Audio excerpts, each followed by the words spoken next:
नमस्कार, मी विजय उतेकर. गझल मनामनातली या FB पेजने गेली कित्येक वर्ष मराठी गझलेला मराठी गझल रसिकांच्या मनामनात नेण्याचं काम केलेलं आहे.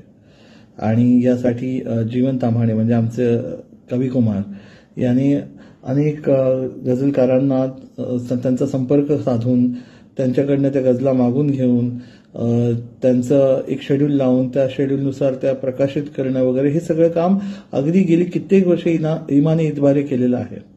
आणि याच्यामुळेच गझल मनामनातली हे पेज तितकंच लोकप्रिय झालेलं आहे आणि चांगल्या गझलांचा साठा तुम्हाला इथे मिळतो.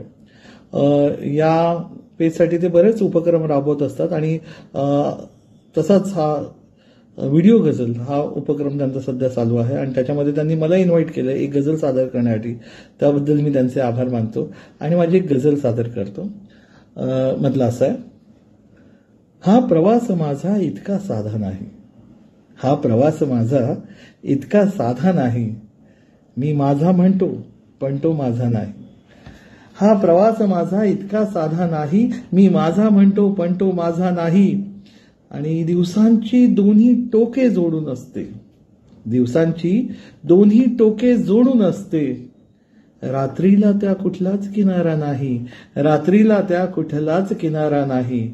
आणि पुढचा शेर आहे की मी डोळ्यांना ओठांनी टिपले आहे, मी डोळ्यांना ओठांनी टिपले आहे, तो आनंदाचा अश्रू खारा नाही, तो आनंदाचा अश्रू खारा नाही.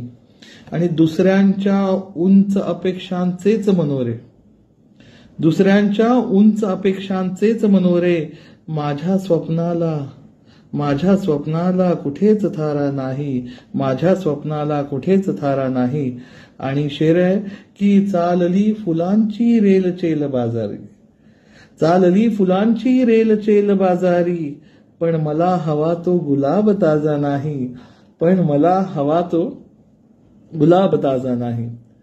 आणि शेर की गोष्टीत एवढ्या इतरांच्या मी रमलो, गोष्टीत एवढ्या इतरांच्या मी रमलो, अन कथेत माझ्या मलाच जागा नाही, अन कथेत माझ्या मलाच जागा नाही.